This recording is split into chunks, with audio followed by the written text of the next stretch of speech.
그 산성 되신 하나님의 도우심을 꼭 받으시기를 축복합니다.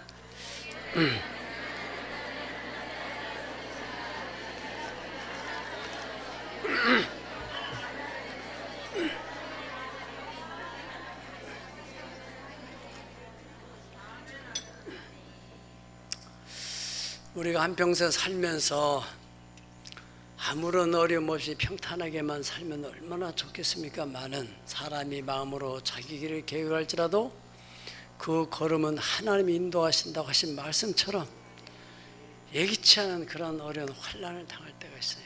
환난이라는 것은 어떤 신체적인 생명의 위협이나 혹은 재산상의 큰 손실을 당할 수 있는 그런 일들, 가정의 어떤 문제들, 정말로 큰 문제를 우리는 환난이라고 하지, 작아만 애가 배가 아프고 뭐 이렇게 뭐 조금 돈 떼끼고 이런 게 아니고 사업이 무너지느냐 안 무너지느냐 뭐 이런 것들. 저는 이제 목회상에 여러 가지가 있지만은 그 가운데서 정말 2013년인지요. 우리 박물관을 우리가 교회가 창립 20주년 기념으로 참 큰 사업으로 거기다가 혼신을 다 쏟아 부었는데, 이게 누가 고발을 해가지고 뭐 이 국가의 지원금이 교회로 간다, 그 지원금을 또 목사가 다 쓴다, 이런 고발을 해놔가지고 1년 동안 그걸 받으면서 아주 힘들었어요. 조사를 받는데 뭐 개인적으로는 별 문제 안 되는데, 거기에 문제가 생기면은 이 박물관 다 허가를 취소하는, 그러니 박물관 허가가 취소되면 이게 뭐가 되겠어요. 그래도 공식적으로 공인된 박물관이라는 것에 대해서 우리는 얼마나 큰 자부심을 가지고 있어요. 지금은 우리 시에서 저쪽에다가 서해안 쪽에다가 그 시립 박물관 하나 이렇게 만들어 놨지만은, 그전에는 우리가 독보적인 그런 공식적인 인간한 박물관이었는데 너무너무 힘들었어요. 그때 제가 많이 불렀던 찬송이 찬송가 70장에 피난처 있으니 환난을 당한 자 이리 오라, 땅들이 변하고 물결이 일어나 산 위에 넘치네 두려움 없네. 아멘. 피난처 되시는 주님의 은혜 안에, 날개 아래, 뭐 방법은 뭐 정치인도 동원해보고 뭐 이랬는데 다 헛된 일이고, 정말 주님만 불을 끓고 주님에게 의지했더니 하나님의 방법으로 깨끗하게 잘 마무리가 되게, 아멘, 그랬던 역사가 있습니다. 국가적으로는 여러분, 우리가 금세기에 경험했던 일 가운데서 최근 4년 전에 여러분 기억하고 있을지 당연히 기억하겠죠. 2014년 4월 16일에 있었던 세월호 사건, 큰 환란이죠. 실질적으로 그 피해를 입은 가정들은 지금까지도 트라우마에 시달리고 있는 가정도 있다는, 그 물이 두려워지는, 그 물 때문에 우리 자녀가 죽었다고 생각하니까 물을 두려워하고 있는 그런 분들도 있다고 합니다. 이 사건은 뭐 우리하고는 관계도 없는데 뭐 굳이 그런 생각을 할 필요가 있을까라고 생각해서는 안 됩니다. 왜냐하면 얼마든지 우리가 살아가는 과정 속에서 그런 일이 일어날 수도 있기 때문에, 우리는 어떠한 일을 만나느냐보다도 그 사건을 접하게 될 때 어떻게 대처하느냐, 거기에 탑승한 탑승자가 476명이라는데 거기서 172명은 그 가운데서도 살아나고 304명, 그분들은 거기서 생명을 잃게 되는 참 안타까운 상황인데, 어떻게 똑같은 배 안에서 똑같은 사고를 당했는데 누구는 어떻게라도 살아나고 누구는 살아나지 못하고 물속에서 생명을 잃게 됐는가? 살아난 사람들 어떻게 살았을까를 한번좀 우리가 상상해 보자 말이죠. 그들의 생에서 얼마나 큰 환난입니까? 근데 살아났다 이거예요. 자, 여러분, 사고가 난 그 원인에 대해서는 뭐 이미 다 규명해서 다 알고 있는 사실이지만은 그 배를 화물을 많이 싣기 위해서 개조를 해가지고 그래서 화물도 많이 싣고 또 사람도 많이 실었지만은 이 배가 어떤 외부의 충격을 받으니까 뭐 바닷물이 쐈는지 바람이 불는지 어떻든 충격에서 이 배는 복원력이 있어야 되거든요. 이렇게 들어서도 다시 밑에 중심에 이거니 수평수라는 게 있어가지고 이렇게 균형 잡는 거예요. 그래서 큰 유조선 같은 경우도 기름을 다 버리고 이렇게 운반을 하고 나면은 그 다음에 바닷물을 채워가지고 이제 균형을 잡습니다. 그래야 이게 흔들리더라도 다시 원 위치로, 그 복원력이라고 하는데, 복원력을 잃게 돼가지고 배가 삐뚤어지게 된 거예요. 예. 당연히 선장이 제일 먼저 알고 그 다음에 기관사들이나 그 선원들이 알겠죠. 예. 그래서 그분이 빨리 신속하게 대처를 했더라면 그 많은 희생자는 안 나겠죠. 그런데 그 사람들은 다 살아났고 애매한 학생들이 많이 피해를 입게 됐다는 이것이 우리의 아픔이지 않습니까? 그런데 거기서 이제 그 상황을 한번 여러분들이 머릿속에 한번 상상을 해보세요. 그 선장은 야, 이거 배가 문제 생겼네. 알았어요. 근데 보고도 했겠죠.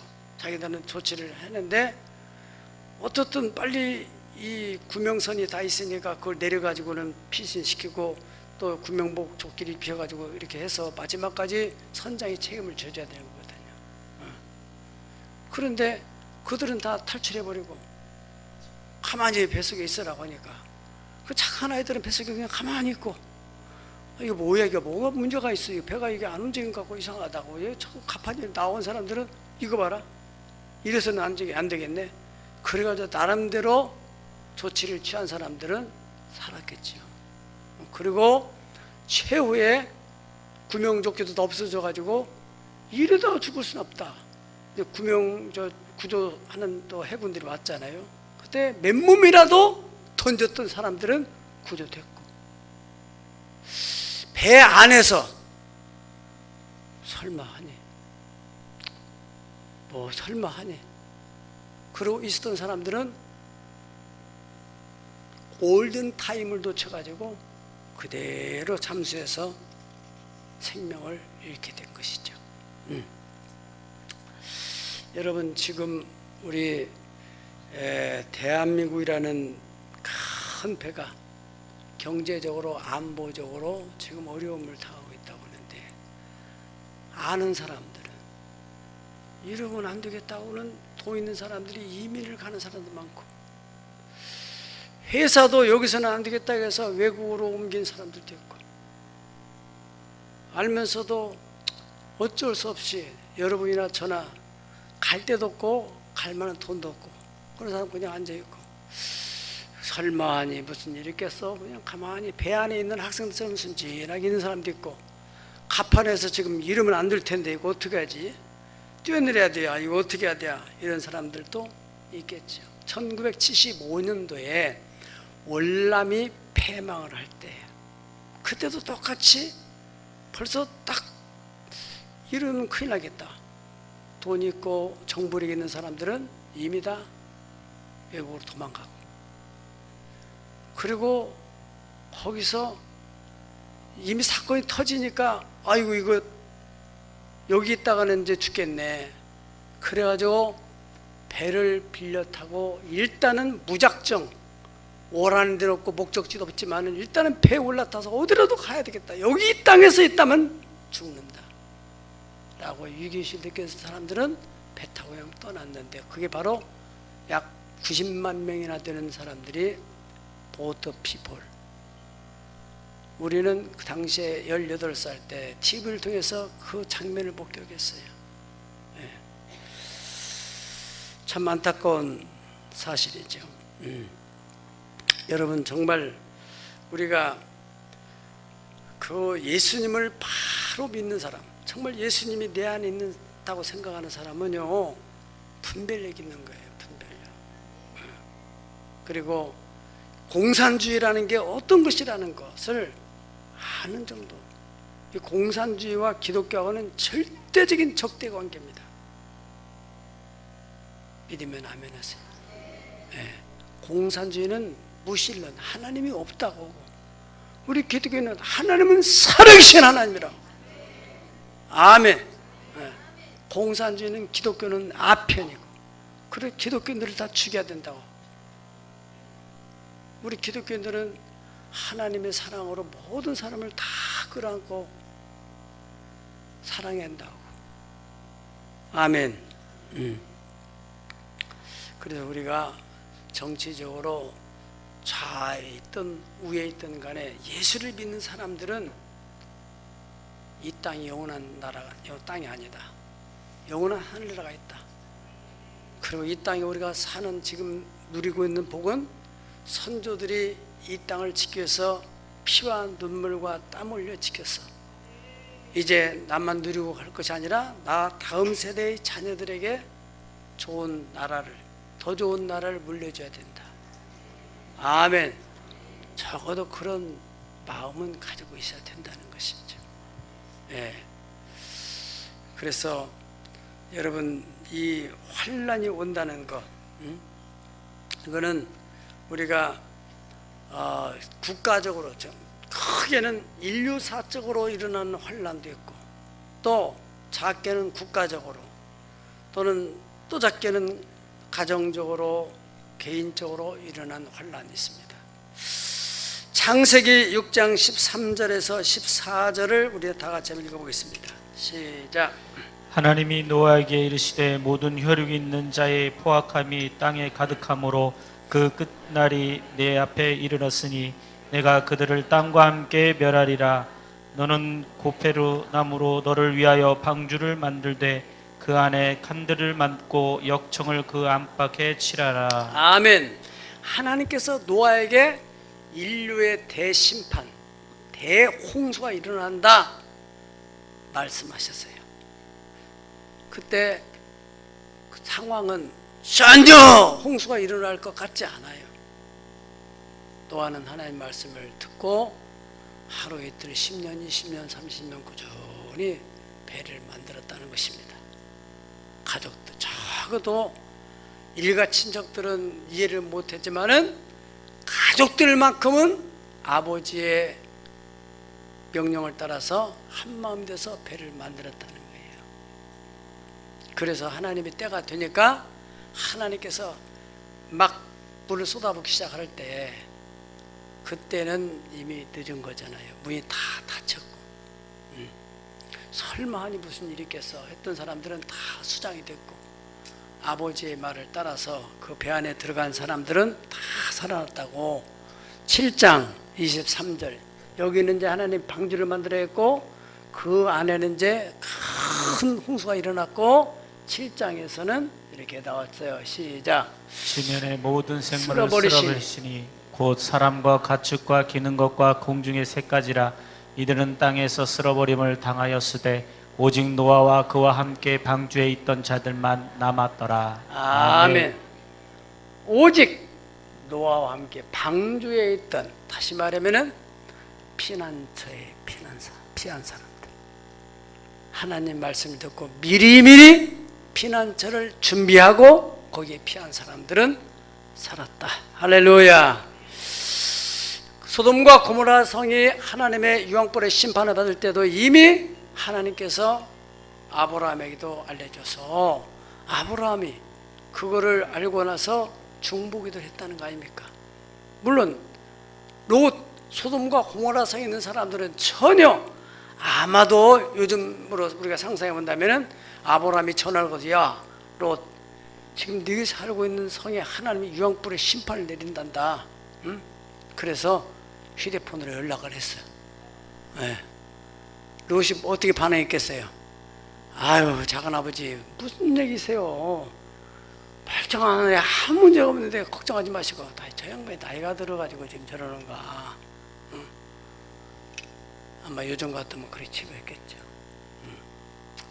어떻든 간에 그렇게 하나님의 특별한 은총으로 아브라함의 중보기도로 해서 오직 롯의 가정, 그 가운데서 롯과 그 딸 둘만 나왔어요.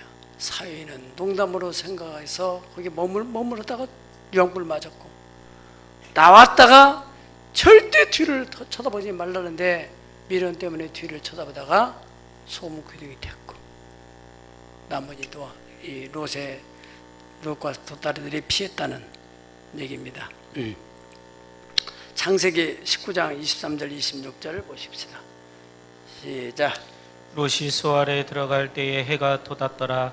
여호와께서 하늘 곧 여호와께로부터 유황과 불을 소돔과 고모라에 비같이 내리사 그 성도들과 온들과 성에 거주하는 모든 백성과 땅에 난 것을 다 엎어 멸하셨더라. 롯의 아내는 뒤를 돌아보았으므로 소금 기둥이 되었더라. 아멘. 네, 이것이 이미 역사적인 사실입니다. 우리가 야곱에 대해서 보면 야곱이 당한 환난에 대해서는 야곱이 형 에서를 피하여 그 삼촌 라반의 집으로 가는 도중에 그 베들에서 하나님을 만나게 되는 일이 벌어졌어요. 그래 이제 그 삼촌 집에서 큰 열심히 일을 해서 복을 받아서 또 집으로 돌아가는 과정에 형 에서가 자기 또 장자권을 뺏은 그것을 20년 동안 칼을 갈며 400명의 군대를 훈련시켜 가지고 야곱을 죽이려고 오고 있다는 얘기를 들으면서 야곱은 두 번째로 큰 환난을 받은 것입니다. 내가 죽으면 이것이들이 뭐가 되겠는가? 그래야 뽕날에서 하나님 앞에서 몸부림하며 기도하다가 하나님께서 그에게 피하겠다, 피하게 해주겠다, 도와주겠다, 두려워하지 말아라. 그래서 에서의 마음을 순간적으로 바꿔줌으로써 화해가 일어나고 다 해결됐어요. 그 다음에 야곱이 형 따라서 같이 가지 않고 자기는 따로 가겠다고 형 먼저 가라 하고 세겜 땅에 머무르게 됐다고요. 그 세겜 땅에서 딸 디나가 새로운 문명, 다시 세속 문화, 전혀 경험해 못한 너무 요란뻑적지근한 이런 세상을 보니까 눈이 휘둥그레져 가지고 구경 나갔다가 성폭행을 당하게 됐대요. 그래서 그것을 오빠들이 알고 나서 막 분개해 가지고 저놈들을 어떻게 해야 될까? 복수를 해야 되겠다 해가지고 너희들이 할례를 받으면 결혼시켜주겠다 이렇게 속여가지고 저들이 남자들이 다 할례 받아서 행동이 불편할 때 들어가서 그냥 쳐서 다 죽인 거예요. 이제 거기서 또 주변에 이 족속들이 일어날 것에 대한 두려움을 느낀 야곱은 그야말로 큰 걱정이 된 거죠. 이제 우리 이 가족은 완전히 몰살당했구나. 그때 충격이 그 에서와 시몬에게 이 야곱이 죽음 임종할 때 저주를 하는 겁니다. 얼마나 큰 충격을 받았으면. 그 과정 속에서 하나님께서 창세기 35장 1절 우리 다 보십시다. 35장 1절 시작. 하나님이 야곱에게 이르시되 일어나 베델로 올라가서 거기 거주하며 내가 내 형 에서의 낯을 피하여 도망하던 때에 내게 나타났던 하나님께 거기서 제단을 쌓으라 하신지라. 야곱이 이에 자기 집안 사람과 자기와 함께한 모든 자에게 이르되 너희 중에 있는 이방 신상을 버리고 자신을 정결케 하고 너희 의복을 바꾸어 입으라. 우리가 일어나 베델로 올라가서 내 환난 날에 내게 응답하시며 내가 가는 길에서 나와 함께 하신 하나님께 내가 거기서 제단을 쌓으라. 아멘. 여기 중요한 것은 내 환난 날에 내게 응답하시며 내가 가는 길에서 나와 함께 하신 하나님. 과거에 형 에서를 피해서 도망올 때 그 환난, 그때 도와신 하나님, 그 하나님이 도와주시겠다고 하니까 다시 베델로 올라가자. 그럴 때 하나님께서 세겜 족속들이 두려운 마음을 갖게 해서 야곱을 공격하지 못하도록 하나님의 특별한 보호하심을 허락해 주신 것입니다. 여러분, 노아의 환난, 아브라함 조카 롯의 환난, 또 야곱의 환난에 대해서 우리가 봤습니다. 노아 환난은 전 인류적인 환난이고, 또 롯에 당한 환난은 소돔과 고모라에 국한된 환난이고, 야곱의 환난은 개인과 가정이 당하는 환난이었는데, 공통점은 다 예언적인 하나님 말씀에 순종함으로. 아멘. 네. 그러므로 인하여서 환난을 피할 수 있었다. 여러분, 우리가 사는 이 세상에 언젠가는 인류의 심판이 온다, 대환난이 온다, 성경에 예언하고 있음을 믿으면 아멘 하세요. 마태복음 24장 21절에 보면은 예수님께서 하신 말씀, 시작. 이는 그때에 큰 환란이 있겠음이라. 창세로부터 지금까지 이런 환란이 없었고 후에도 없으리라. 아멘. 이 창세 이후에 일어나는 무시무시한 환란에 어떻게 해야 되느냐, 거기에 대해서 예수님께서 누가복음 21장 36절, 시작. 이러므로 너희는 장차 올 이 모든 일을 능히 피하고 인자 앞에 서도록 항상 기도하며 깨어 있으라 하시니라. 아멘. 인류의 대환란을 피하는 길은 범사에 깨어 있는 것.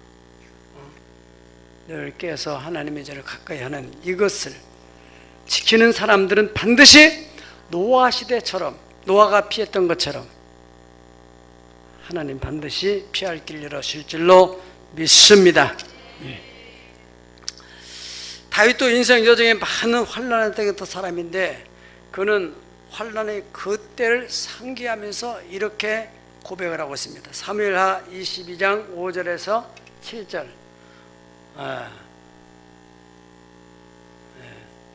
사무엘하, 사무엘상이네? 사무엘하로 바꿔봐요. 사무엘하.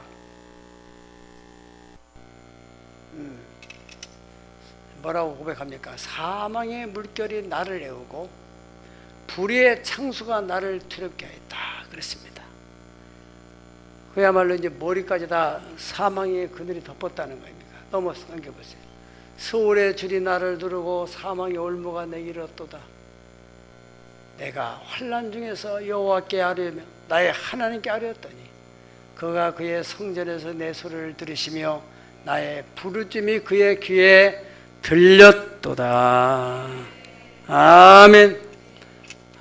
그 사람도 그야말로 그 무시무시한 환난 속에서 하나님께 피함으로 인해서 하나님께서 그를 사망의 올무에서 건져주셨다. 시편 50편 15절의 말씀에는 환난 날에 나를 부르라. 내가 너를 건지리니 네가 나를 영원롭게 하리라. 아멘. 오늘 본문에 하나님께서는 나홈 선지자를 통해서 하나님은 선하시며 환난의 날에 산성이 되어주신다. 산성은 뭡니까? 외부의 침략이 있을 때 보호를 받기 위해서 이 성을 쌓는 거잖아요. 우리 남한산성 보면 이런 유적이 남아있는 것처럼, 외침이 있을 때 그 성벽을 통해서 보호받는데, 성벽이 탄탄하게 되면 공격할 수가 없는, 하나님이 바로 산성이 되어주신. 할렐루야. 그래서 우리가 살아가는 동안에 어떤 환난을 만나 할지라도 산성 되시는 하나님께 피하기만 하면은 그 환난에서 능히 피할 수 있다. 아멘. 그러면 어떤 사람, 하나님께서 어떻게 이 환난을 피하도록 해결해 주시는가? 오늘 말씀에 첫 번째로 보면은 8절 한번 다 같이 읽어봅시다. 8절 시작. 그가 범람한 물로 그곳을 진멸하시고 자기 대적들을 흑암으로 쫓아내신다. 아멘. 하나님께서 그러한 위협 속에서 하나님이 물로 쏟아 쓸어가지고 그 대적들을 흑암으로 쫓아내 보내주신다. 그렇게 약속을 하셨다는 것이죠. 예. 우리가 남쪽 유다 왕 히스기야 왕이 그 아수르의 대군을 이끌고 사네립 왕이 쳐들어와서 예루살렘을 겹겹이 에워싸고 18만 5천 명의 대군이 에워싸 놓고 나서 항복을 하라고 위협을 할 때 히스기야 왕이 하나님께 피하는 거예요. 하나님께. 예. 하나님께 기도를 했어요. 그랬더니 하나님께서 이사야 선지자를 통해서 답이 왔는데 내가 처리해줄 때 걱정하지 말아라. 그래가지고 그 다음날 가보니까 18만 5천 명이 다 송장이 되고 사네립은 그 사건으로 충격을 도망을 갔는데 니느웨로 도망을 갔어요.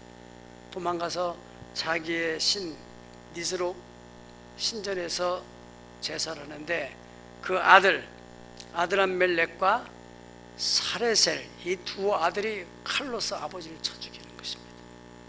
그리고 그들 도망을 가게 돼요. 하나님은 기묘한 거예요. 예. 하나님께서 다른 사람도 아니고 그 아들을 통해서 죽게 만드는, 그게 바로 흑암으로 다 쏟아내버린다는 거예요. 그러니까 항상 하나님은 하나님의 백성이 어떠한 자세를 갖느냐, 어떤 면에서는 하나님이 환난을 주시는 것은 하나님 백성들에게 정신 차리고 더 하나님께 가까이 나오게 하시는 하나님의 방법이라는 사실을 우리가 기억해야 되겠습니다. 두 번째로 하나님께서 어떻게 하시느냐, 환난날에 산성되시는 하나님 앞에 피하는 자에게는 대적을 온전히 멸하고, 9절에 그랬습니다. 대적을 온전히 멸하고 재난이 다시 일어나지 않게 하겠다. 11절에는 하나님께서 여호와께서 악을 꾀하는 한 사람이 너희에게서 나와서 사악한 것을 다 권하는데, 그렇지만은 하나님 반드시 12절에 멸하고 그리고 다시는 너를 괴롭히지 않게 하겠다. 할렐루야. 우리나라가 지금 어려움이 있지만은 가장 중요한 우리 크리스찬이에요. 크리스찬. 여러분, 우리가 소돔과 고모라 성이 멸망받을 때도 악인이 너무 많아서 멸망받은 게 아닙니다. 뭐가 없어서, 의인 10사람이 없어서 멸망받은 거예요. 똑같아요. 우리가 깨어나야 돼요. 성도들이 정말 예수님께서 말씀하시다 너희가 세상의 빛이다, 너희가 세상의 소금이라, 소금이 소금으로서 이 세상이 썩지 못하도록 방부제 역할을 하게 되고, 오늘 아침에도 말씀드렸죠. 청와대 대통령 직속으로 있는 부패 방지 위원회가 있는데, 부패를 방지하기 위해서 위원회를 만들어가지고 직속기관으로, 그래서 부패 일어나지 않도록, 그거는 누가 해야 되겠어요? 예수 잘 믿는 장로님들이 위원장을 해야 되는 거예요. 성령 충만한 사람들. 그리고 거기에 있는 위원들은 전부 기도 많이 하는 권사들을 시켜야 돼요. 성령 충만한 사람들, 막 소금으로서 빛으로서 그 역할을 넉넉히 감당할 수 있는 사람들. 믿으면 아멘 하세요. 그렇습니다. 예. 소금이 있는 한 부패가 일어나지 않아요. 바닷물이 그 오만 오물들이 들어가는데도 소금물 때문에 바닷물이 썩지 않는 거예요. 세상에 더러운, 이 땅에 더러운 것이, 더러운 것은 전부 다 결국은 바닷물로 들어가잖아요.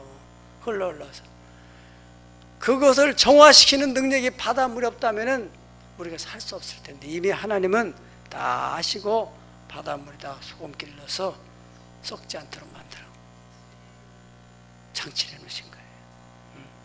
그러니까 이 세상이, 인간들 사는 사회에는 얼마든지 죄가 일어날 수 있는데, 교회라는 곳이, 성도가 바로 부패를 다 정화시키는, 이렇게 아멘이 약해요.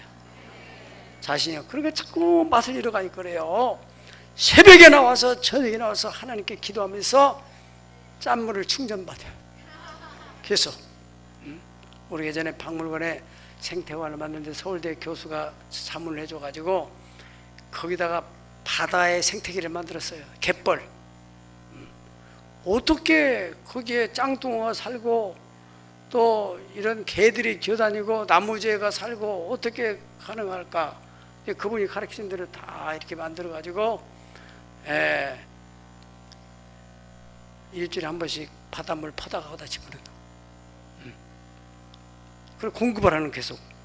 그러니까 그 생태가 유지가 되면서 다 살아가는데 문제가 없어요. 여러분 마찬가지예요. 계속적인 공급을 받아야 여러분들이 영적인 생태가 잘 보존돼서 영육간에 건강하지.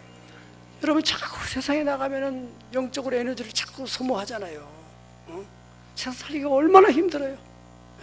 지난번 우리 남성들 모여서 리더들 얘기 들어보니까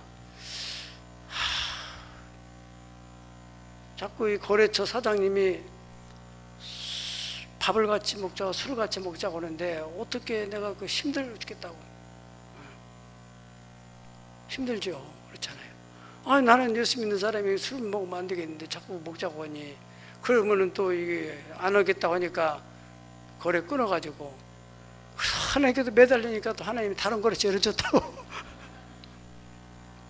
힘들어요. 힘들어. 사실 그래. 정말 여러분들이 세상과 타협하지 않고 믿음으로 산다는 것은 세상에서 힘들어요. 그걸 어떻게 이겨내길 수 있어요? 충전받아야 돼. 오늘도 막 소금물을 받아가지고 심령을 좀 짜게 만들어서 절여. 할렐루야. 두라도 그것이 여기서 이 세균이 여기서 서식하지 못하도록. 네. 그리고 어둠을 밝히는 빛이 돼서. 빛도 마찬가지입니다. 빛을 발하는데 그냥 빛이 가만히 있으면은 그냥 이 에너지가 다 소진되고 나면 빛을 잃어버리는 거잖아요. 촛불도 그렇고 여러분이 배터리로 하는 무슨 빛을 발하는 것도 여러 스마트폰을 가지고 휴대폰 플래시 기능을 가지고 켜고 다니고 좋죠. 그런데 영원하지 않는단 말이죠.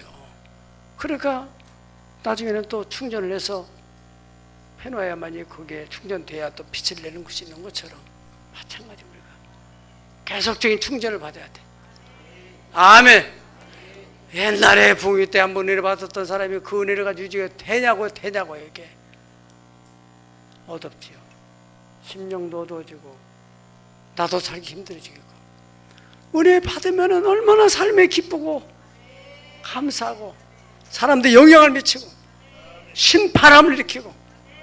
아멘. 그게 바로 진짜 크리스찬이야. 할렐루야. 하나님께 피하게 되면 하나님께서 어떻게 한다고 다 멸절시키고 다시는 괴롭히지 않도록. 우리나라 지금 문제가 뭡니까? 좌파 우파 문제가 뭐예요? 북한 때문에 그런 거 아니에요. 사실은 저희 북한이 정리되면은 다 정리되는 거예요. 아멘. 여러분 오늘 아침에 우리가 김중근 목사님 정말 우리 한국교회가 자랑하고 존경하는 그 목사님의 간증을 들었잖아요. 우리야 뭐 직접 공산당을 접하지 못했지만 공산당이 얼마나 잔인한 집단인지. 그래서 그 동네에 와서 그냥 다 사람들 죽이고, 그분도 그때 몇 살 때인지 청년인지 뭐 그때 막 붙잡혀가지고 몇 번을 죽을 고비를 넘겼는데 간신히 살아서 유언적으로 목회자들을 모아놓고서 절대로 우리나라가 공산화되면 안 된다.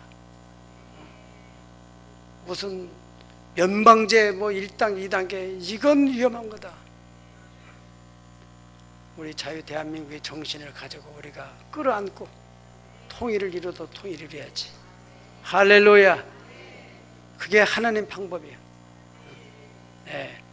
여러분들이 지금 북한에서 이미 탈북하신 분들 있지만은 사실은 우리가 생각하는 이상으로 세계 전문가들이 또 인권을 중요시하는 분들이 볼 때 이 지구촌에서 북한같이 인권 상황이 더 힘든 나라가 없다는 거 아닙니까? 생지옥 같은 거. 그런 곳에서도 신앙을 지키는 사람들, 그들의 기도를 하나님이 절대 유면하지 않고 하나님께 피해서 지금 기도하는 이들로 인해서 하나님이 언젠가는 이 나라의 이런 모든 잘못된 사고 체계를 바꿔주고 새롭게 하신 날이 올 줄 믿습니다. 세 번째로 환난 날에 산성 되신 하나님께 피하는 사람에게 하나님이 약속한 것은 13절 다 같이 읽어보겠습니다. 시작. 이제 내가 지은 그의 멍에를 내가 깨뜨리고 내 결박을 끊으리라. 아멘. 네, 멍에를 깨뜨리고, 다시 명예를 깨뜨리고 결박을 끊으리라. 여러분, 이게 무슨 말입니까? 멍에는 시골에서 소를 켜보지 않은 사람 모릅니다. 소에다가 일단 멍에를 한번 씌워놓으면 죽을 때까지, 도살장에 갈 때까지 그 멍에를 떨어뜨릴 수가 없어요. 잠자는 시간, 먹는 시간 빼놓고 아침 눈 뜨면 또 멍에를 메고 일을 하는 거예요. 벗어날 수가 없는 겁니다. 여러분, 우리 민족 1910년도 소수의 정치인들이 무슨 생각을 했는지 알 수 없지만은 소탐대실이죠. 개인적인 사사로운 이익 때문에 일본하고 합방을 하면 우리나라 더 좋아진다. 이론은 좋았겠지. 그래서 백성도 설득했겠지. 어쨌든 간에 도장을 찍었더니 그 후부터 우리는 그야말로 언어도 뺏기고 이름도 뺏기고 문화도 뺏기고 자유를 다 뺏기고, 우리 부모 세대에서 들은 얘기를 들어보면 정말 일본 순사를 생각할 때만 무시무시한 사람들이에요. 지금으로 말하면 공안들이야. 인정사정 없는 그런 시대. 멍에를 메고 우리 조상들이 36년 동안 고생을 했어요. 하나님의 특별한 은혜로 해방을 통해서 멍에를 벗겨졌는데, 아멘. 갈라디 6장에서는 그리스도께서 너희들에게 자유를 줬으면 이제는 다시는 멍에를 맺지 말라. 할렐루야. 여러분, 해방이 됐습니다. 45년도에 8월 15일 해방을 맞이해서 그 다음에 이제 그러면 우리가 이 한반도에다가 어떤 정부를 세울 것이냐. 너나 나 다 평등한 그러한 사회주의, 공산주의, 내 것, 네 것 하지 말고 다 정부에서 관리하고 우리는 그냥 주는 대로 사는 그러한 나라 생각해보면 또 좋은 거예요. 또 사실은. 그러니까 그런 나라를 만들 것이냐, 아니면 열심히 자기 스스로 알아서 사는 그런 나라, 자유민주주의 시장경제 체제로 만들 것이냐. 이래서 지도자들이 이렇게 하자 저렇게 하자 이게 마음이 하나가 안 되니까 옥신각신하는 세월이 해방 공간 3년입니다. 1948년도 8월 15일 정부 수립되기 전까지 계속 옥신각신해서 어떤 체제가 들어가, 당연히 우리 서민들 입장에서는 똥산을 짓던 사람들, 일본의 그 억압 속에 살던 사람들이 뭐가 뭔지를 알아요. 그래 당시 좀 묘기진 눈을 가지고 이런 사회적인 체제, 국가적인 체제, 중국에서나 러시아에서 본 사람들이나 또 미국에서 본 사람, 이런 사람들이 미국 쪽에서 본 사람들이 이게 좋다, 저쪽에서 본 사람들이 이게 좋다 이래가지고 하다가 결국에는 그러면은 남한은 남한대로 그러면 자유민주주의 체제를 하고 북한은 북한대로 사회주의 공산주의 체제를 하고, 그래서 딱 나눠서 했잖아요. 그런데 결과가 어떻게 됐어요? 공산주의 종주국인 볼셰비키 혁명을 통해서 사회주의 체제를 만들었던 소련, 구소련이 붕괴되면서 저 동유럽이 다 망가지게 되고, 북한 70년 동안 해보니까 지금 어떻게 됐어요? 지금 우리의 체제는 어떻습니까?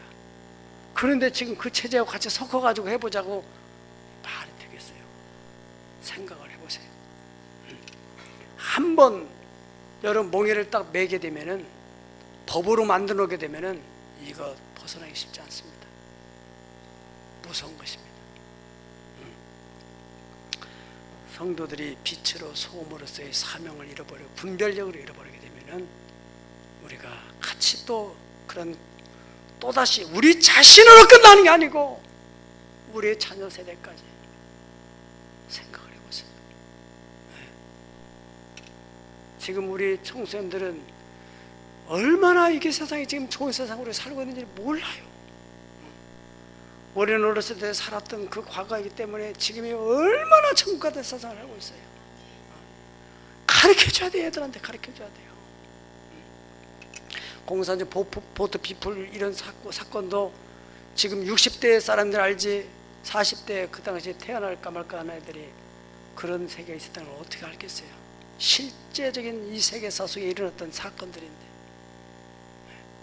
전해주는 자가 없으면 누가 알겠냔 말이죠.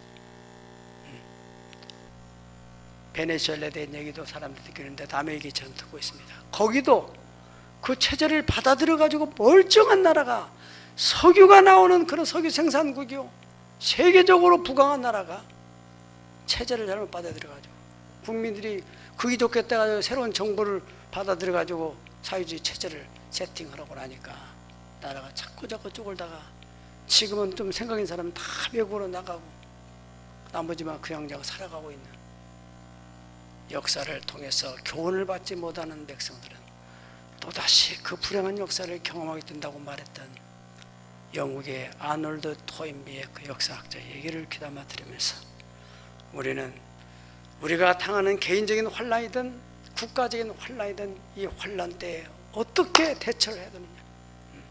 세월호 사건에 살아난 사람들과 거기서 설마하니 기다리다가 그냥 수장된 사람처럼 될 것이냐 하는 것은 여기 있는 여러분과 제가 국가적인 차원을 넘어서 우리 인생에 있어서도 얼마든지 이런 혼란을 당할 때 야곱이 그 세겜 족속한테 혼란을 당할 때 이걸 어떻게 하면 좋겠느냐 정신을 바짝 차렸던 야곱이 하나님의 음성을 듣게 되고 우리가 베델로 올라가야 사는 길이 생긴다. 하나님께 나가야 사는 길이 생긴다. 하나님께 피해야 사는 길이 생긴다.